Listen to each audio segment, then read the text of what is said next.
Hey everyone, today we're going to talk about a piece of paper that's over 800 years old, but it totally changed the world.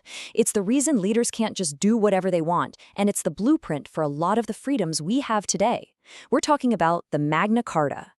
But first, I want you to imagine something.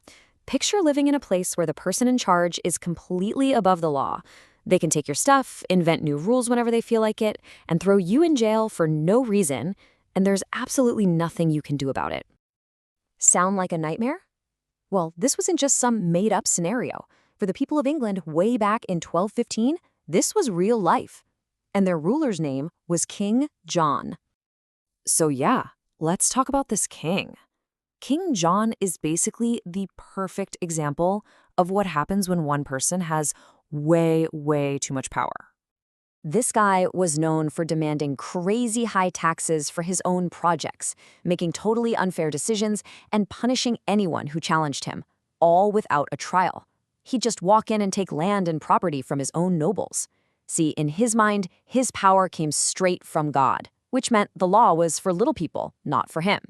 And as you can probably guess, people were getting really tired of it. Things got so bad that the nobles, the most powerful people in the country besides the king, decided enough was enough. They knew they had to do something, which led to a showdown that would make history. So picture this. It's 1215, and a group of really angry nobles basically corner King John. They force him to meet them in a field called Runnymede, and they've brought a list of demands. And that list of demands, that became the Magna Carta, which just means Great Charter in Latin. Now, this was a huge deal. For pretty much the first time ever, a document was put in writing that said, hey, king, you can't just do whatever you want. It said that even the king had to follow the rules. Now, here's a little plot twist. The Pope canceled the whole thing just a few weeks later, which started a civil war. But it was too late. The idea was out there, and it wasn't going away. So even though the first version of the document was a flop, its ideas were just too powerful to die. And let's be real, the Magna Carta wasn't perfect. It was mostly about protecting the rights of rich nobles. But out of it came 4 massive ideas, 4 principles that became the foundation for democracy as we know it. Okay, principle number 1, and this is a game changer. Limited government. It's the idea that whoever is in charge doesn't have endless power. They have limits. They have to follow the rules, just like every single other person. I mean, just think about what a huge shift this was. Before, the king's word was final. After, he actually had to get his nobles to agree to certain things, like new taxes. For the first time, there was a check on his power. And that leads us right into the second big idea, the rule of law. This is so simple, but so important. It means the law applies to everyone, no exceptions. It doesn't matter if you're a king in a castle or a farmer in a field, the same laws apply to you. The law is the boss. This meant the king couldn't just get mad and decide to punish someone. The Magna Carta said there had to be a fair legal process first. We call this due process today, and it's the beginning of a justice system with clear, fair steps. Okay, this next one is huge.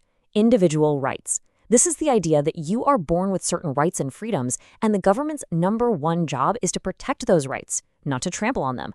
What a radical thought!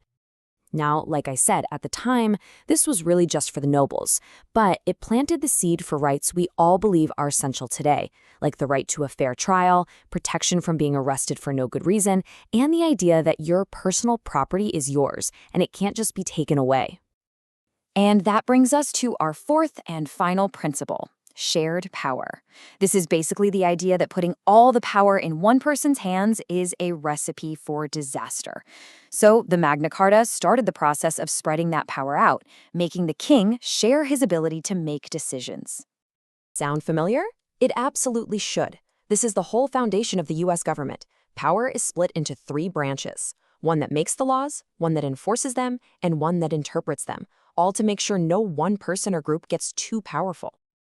Now, you might be thinking, okay, cool story about 13th century England, but what does that have to do with anything else? Well, these 4 ideas were so big they didn't just stay in England. They crossed the ocean and traveled through time. Seriously, you can draw a straight line from that field in 1215 all the way to 1776 with the American Declaration of Independence, and then right to the U.S. Bill of Rights. The founders of the United States were huge fans of the Magna Carta. They basically took its core principles and baked them right into the DNA of their new country. So why on earth should we care about this dusty old document today? Because those 4 principles, they aren't just history. They are alive and well, and they are protecting you and me every single day. Every time someone gets a trial by a jury of their peers, that's the Magna Carta at work. When the government can't just bust down your door without a warrant, yep, that's the Magna Carta. The simple fact that you own your stuff, or that you get to vote for your leaders to share power. All of it. Every single one of those ideas traces its roots right back to that showdown in a field over 800 years ago. So, as we wrap this up, just think about those 4 things: limited government, the rule of law, individual rights, and shared power. It all started because a bunch of people said no more to a king who thought he was limitless. So here's my question for you. Which one of those rights, born so long ago, means the most to you in your life today?